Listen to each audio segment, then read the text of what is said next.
I've met a lot of impressive people since I woke up. Gods, geniuses, soldiers from other galaxies.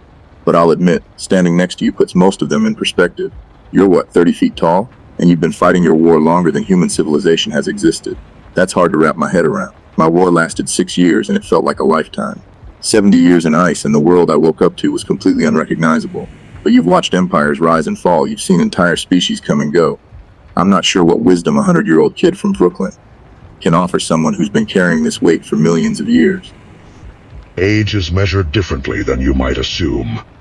I have existed for millions of your years, but much of that time was spent in stasis, in transit between stars, in the silence between conflicts.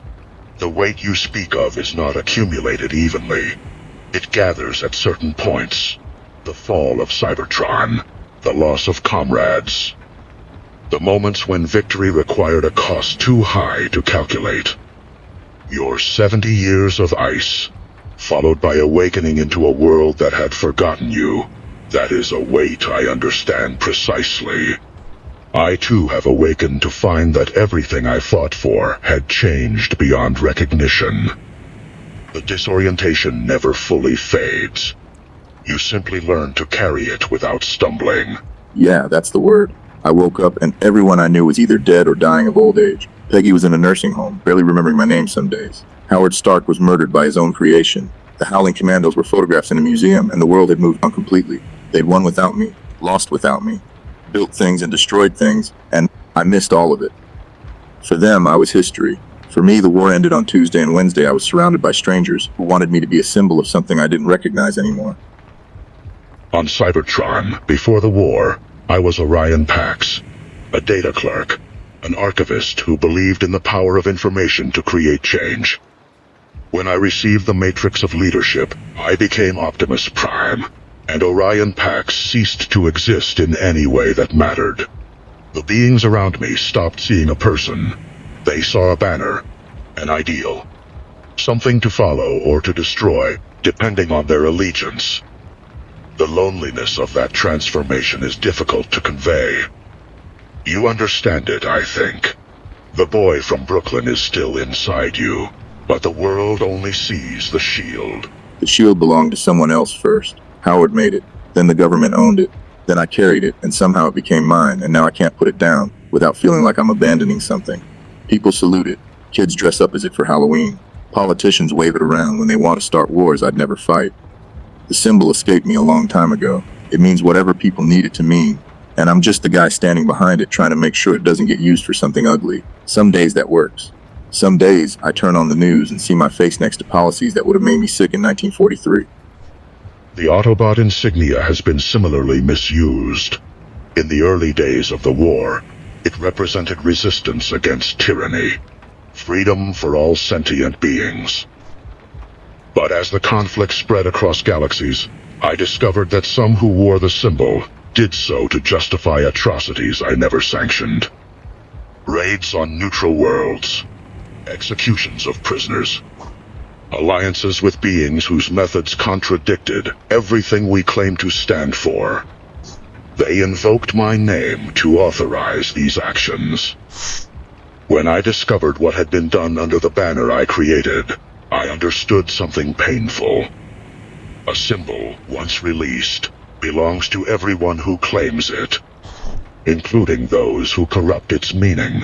Bucky wore the star too in his own way. Before Hydra, before the Winter Soldier. We grew up together, fought together, then I watched him fall from that train, and I couldn't reach him in time. 70 years later, I find out he didn't die. He was tortured, brainwashed, turned into a weapon against everything we believed in, and I had to fight him. My best friend pointing a gun at me, no recognition in his eyes. Getting him back took years. Some days I'm still not sure I have him back completely. The person Hydra made him into, it didn't just disappear. When the programming broke, he carries it. I carry what I couldn't prevent. Megatron was my brother in all but designation. Before the war, when we were both idealists fighting against a corrupt Senate, I believed we would change Cybertron together. His fire and my patience, his strength and my caution, we complemented each other perfectly. Then the revolution succeeded, and I watched him become the very thing we had fought against. Not through brainwashing, Not through torture, through choice. Every atrocity, every betrayal, every murdered comrade he chose. That is perhaps harder than what you experienced with Bucky. You can't save someone who doesn't want to be saved. I learned that the hard way more than once, but I keep trying anyway. Tony used to call it my biggest weakness. Said I'd get killed for people who'd already decided to fall. Maybe he was right, but the alternative is giving up on people before they've given up on themselves, and I can't do that. I've seen too many come back from too far. Bucky came back, Natasha came back from the Red Room, Wanda came back from losing everything. People are capable of more than their worst moments. That has to mean something, or nothing we do matters. Your faith in redemption is admirable. I once shared it without reservation. But I have watched Megatron return from apparent death 17 times. 17 times I have hoped that suffering would teach him what words could not. 17 times he has resumed killing the moment he was capable. At some point, faith becomes denial. Hope becomes a weapon your enemy uses against you, because they know you will hesitate, extend mercy, seek the good that is no longer there. I still believe in redemption as a principle, but I no longer believe that every being is capable of receiving it. Some have traveled too far from who they were to find the way back. I've been wrong in both directions, given chances to people who threw them away, gave up on people who might have turned around with one more conversation. Thanos killed half the universe, and I still found myself wondering if there was something in him that could have been different. Some choice somewhere that would have sent him down another path, probably naive. Tony would have definitely said naive. But I'd rather be naive and occasionally right than cynical and never try. The cynics are correct more often. They're just not building anything. The humans had a story about Pandora's box. All the evils of the world escaped, but hope remained at the bottom. I have always found that myth interesting, because it does not specify whether hope remaining was a blessing or a final cruelty. Your species cannot agree on the interpretation. Neither can mine. What I have concluded after millions of years is that the question is less important than the action. Whether hope is wise or foolish, we still must choose how to behave. I choose to protect those who cannot protect themselves.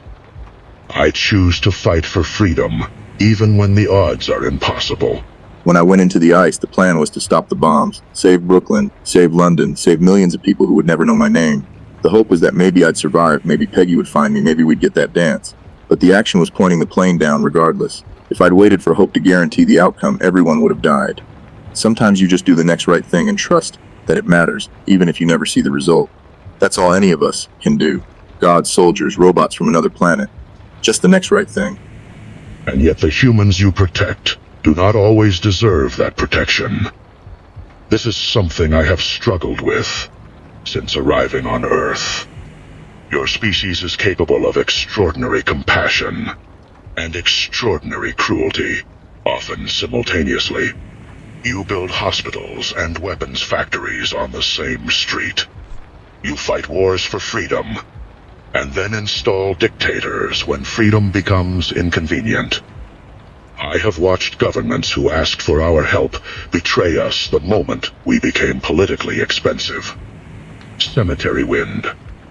The destruction of Autobots who had fought to protect the very nations that ordered their deaths. Your species disappointed me in ways Megatron never could.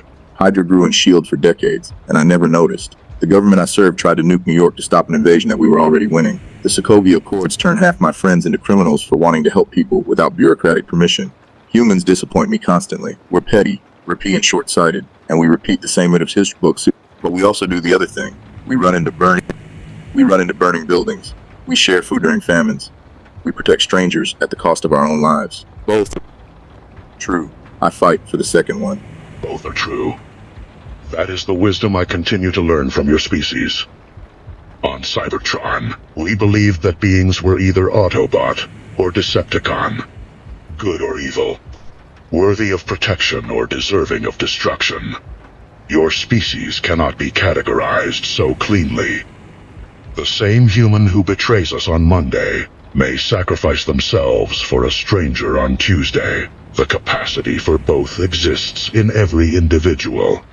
Perhaps that is what makes protecting you worthwhile.